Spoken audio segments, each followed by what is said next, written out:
Salamlayıram sizlərə cənab prezident, hörmətli Mehriban xanım. Mənim sizə müraciətim özünüzün şəhidlərə ev verilməsi barədə sərəncamınızla yox, dəyər verdiyiniz, etibar etdiyiniz məmur Sabunçu rayon icra başçısı Adil Vəliyevin nə əxlaqa, nə mədəniyyətə, nə də sizin tapşırığınıza sığmayan hərəkəti ilə bağlıdır. Mənim oğlum Məhəmməd Məmmədov peşəkar hərbiçi, kəşfiyyatçı və komanda briqadasının gizri olub. 44 günlük vətən müharibəsində şücaətlə döyüşərək noyabrın 4-ü Şuşa əməliyyatında yaralanıb. Yaralı olmasına baxmayaraq, yaralı yoldaşını çiyninə alaraq dağdan aşağı endirəndən sonra huşunu itirərək Bakıda tam müalicə almadan yenidən cəbhəyə öz hərbi yoldaşlarının yanına qayıdıb. Nişanlısının təhkidinə baxmayaraq ki, vətənimiz hələ tam azad olmayıb deyərək hərbidən çıxmadı. 2022-ci il qisas əməliyyatında 12-dən 13-nə keçən gecə qəhrəmancasına döyüşərək, şücaətlə döyüşərək mənim oğlum şəhid oldu. Şəhid olmamışdan öncə mənim oğlum arzusu var idi, Bakıdan ev alsın və evlənsin. İpotekadan götürsün, öz arzusuna çatsın. Çox təəssüflər olsun ki, bu belə olmadı. Yəni vətən deyib, vətən sağ olsun deyərək cəbhəyə getmişdir. Cənab prezident, sizin sərəncamınız əsasında ki, siz şəhidlərə ev verilsin deyərək sərəncam imzalamışdınız. Mən də o sərəncama əsasən yaşadığım Belesvar rayonunda ev növbəsinə durdum. Sonra eşitdim, yaxşı bir, gözəl təşəbbüs irəli sürmüşsünüz. Şəhid valideynlərinə Bakı şəhərində ev almağa razılıq vermişsiniz. Mən də həqiqətən də sizin bu belə təşəbbüsünüz təqdirə layiqdir ki, siz həqiqətən də şəhid ailələrinə belə diqqət edirsiniz. Sizin üçün buna görə minnətdaram. Cənab prezident, mən də çox sevinərək ki, mənim oğlumun da istəyərəm Bakıda ev alsın deyərək, mənim də ki, eşitdim, yəni Bakıdan ev almaq üçün gərək Bakıda qeydiyyata düşəsən. Hansı ki, məndən öncə şəhid valideynləri qeydiyyata düşüb, mən də onlardan öyrəndim ki, bəs gərək qeydiyyata düşəsən. Mən də qızım Sabunçu rayonunda yaşadığına görə, mən də getdim Sabunçu rayonunda qeydiyyata düşdüm. Sonra getdim Sabunçu rayonunda ki, şəhidlərə baxan şöbə ki var, orada onun müdürü Fəqan müəllimdir. Orada 2 dənə qurum var, yəni ikisinin adı Fəqandır. Biri yaşlıdır, biri cavandır. Ki ona müraciət edirdim ki, bəs mən belə oğlumun arzusunu yerinə yetirmək istəyirəm. O da mənə dedi ki, rayondan sənin ev növbəyə bura köçürmək üçün gərək Asant xidmətdən ərizə var, onu al gətir. Mən də aldım, gətirdim. Sonra dedi ki, get Belesvar rayonuna bizə müraciət eləsin ki, sizin ev növbəsini köçürdək bura. Mən də getdim, onu etdim. Sonra mənə Sabunçu rayonundan mənə dedilər ki, icra başçılığına dedilər ki, bəs həmin qərar ləğv olub, bizlik deyil, Bakılıqdır. Mən də getdim prezident aparatına, Zeynal Nağdəliyevin qəbuluna yazıldım. Müavini məni qəbul etdi və mənə dedi ki, biz sənin sərəncamınızı Sabunçu rayonuna göndərəcəyik, sənin növbəyə alsınlar. Mən də gəldim evə.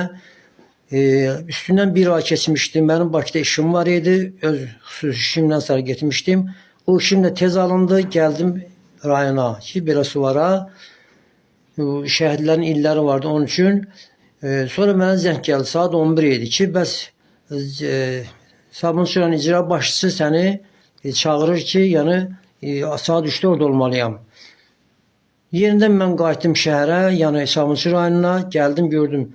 Saat 3-ün yarısıdır, iclas elə başlamayıb. İclas başlayanda məni çağırırlar içəri ki, bəs gəl, Adil Vəliyev səni çağırır. Mən də girdim içəri, cənab prezident. Şimdi biz görmüşük ki, mesela biz belə görmüşdük ki, bizim rayonda da var, icra başçıları var, ondan sonra mavinləri var, ondan sonra reis var. Yani bunlar bizi görəndə həqiqətən də durarlar ayağa, bizi qarşılayarlar, nə cür lazımdır. Ki, bəzi bu şəhid valideyni gəlir. Bizə vaxt da qoymurlar ki, haçan gel, haçan get.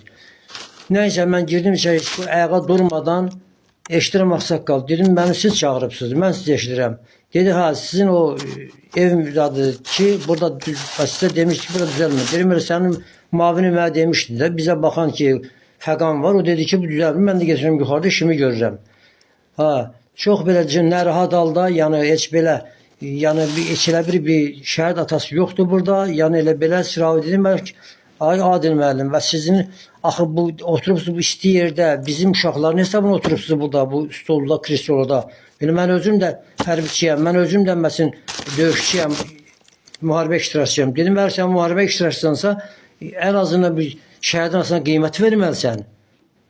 Və sən müharibə iştirakçısan, stol qazanıbsan. Prezident sizə diqqət yetirib, sizə inanıb qoyub sizi bu posta ki, şəhidlərə, valideynlər, gələn yoldaşlara qulluq eləsin. Bu cür hörmət edir. Mənə ağıl örgətmə. Çıxardım bunu çölə, mənim işim var, iclasım var. Nəhayən mən çıxdım çölə, cənab prezident, getdim sosial agentliyinə ki, örgəndim ki, bəs belə, dedilər ki, səni onlar ev növbəsinə götürməlidirlər. Biz ev verən bizik, o sənin növbəyə götürün, biz sənin evi verəcəyik. Yenidən mən Mehriban xanıma ərzə yazdım ki, məni qəbul etsin, mavini məni qəbul etdi və dedi ki, biz sənin ərzəyə göndərmişik Sabunçu rayonuna. Narahat olma, ged orada, onlar səni ev növbəsinə götürəcək. Mən yenidən gəldim bura, yəni Sabunçu rayon icra hakimiyyətinə. Onlar Fəqan müəllim yanına gəldim ki, məni Adil müəllimlə görüşdürsün. O dedi, bugün 4-cü gündür, biz səni görüşdə bilmərik. Ki, sabah gələrsən, 5-ci gün bizim qəbul günü 5-ci gündür. Çox belə mən narahat oldum. Necə yəni 5-ci gündür? Da mən rayondan gəlmişəm bura. Nətər 5-ci gündür? Bizdə ki, biz belə bir yoxdur bizim rayonda. Biz haçan gedirik, bizim icra başçısı bizi qəbul edir. İstər rəis olsun, istər müamil. Fərq eləməz. Yəni bunlar biz bu cür qudurub, cənab prezident. Bunlar belə çox belə həddindən artıq qudurublar. Çünki mən çox təhqiqindən sonra, söz söhbətdən sonra mavin gəldi, birinci mavini eşitirəm səni. Bəzi mən də dedim ki, mənə Adil müəllim lazımdır, Adillə görüşəcəm. Dedi sözü demədən mən gedib deyəcəm. Dedim, ay ki, mənə Adil müəllim lazımdır. Nəyəcə çox haqq hesabdan sonra məni Adillə görüşdürdülər. Yenə Adil gəldi həmin zala, bu stolu qucaqlamaq formasında, yəni heç belə ayağa dursun, şəhid atası gəlir, ya ağsaqqal adam gəlir, dursun mu qarşılasın. Bunu soruşmaq lazımdır ki, bunun heç uşaqları hərbiyə gedib getməyib. Bunların Fəqangil bizim uşaqların çörəyin yeyir. Yəni o qurum bizi 2021-ci yaranıb da, yəni Vətən müharibəsindən sonra. Onlar bizim uşağın çörəyin yeyir. Adil özü, istər onun yanında oturanlar, bizim uşaqların hesabına otururlar isti yerdə. Cənab prezident, sizin yumruğunuzun hesabına. Həmin müharibə tam əksinə olsaydı, yəni ermənilər qazansa nə olacaqdı? Onlar oturacaqdı orada, bəlkə də o oturacaqdı. Çünki bu ermənilər çox istəyir. Elə bir ki, bizim uşaqlarımız onun dayılarına gül atıb. Ona görə o bizi belə rəftar eləyir. Bunu bəlkə yoxlayın görün, bəlkə bunun kimdir bu, nəçidir bu? Yenə mənə deyir ki, mən demirəm sənə bizlikdir. Vapşı get kimə deyirsən getdin. Deməşin mən gedim sizə məhkəməyə verəcəm. Mən yuxarı şikayət verəcəm sənə. Get kimə deyirsən getdiyinə. Yəni məni o qədər nəlayiq halda, mənə hökmən onlara dedi ki, yəni Fəqangilə, çəkin Muratın çölə. Cənab prezident, bu nətər hakimiyyətlidir, bu nətər icra başçılıqdır. Belə icra başçılıq olar. Bunlar sizin sözü niyə eşitmir ki? Bu kimdir ki sənin sözü eşitməyə? Sən o dəmir yumruğunun başına niyə vurmursan?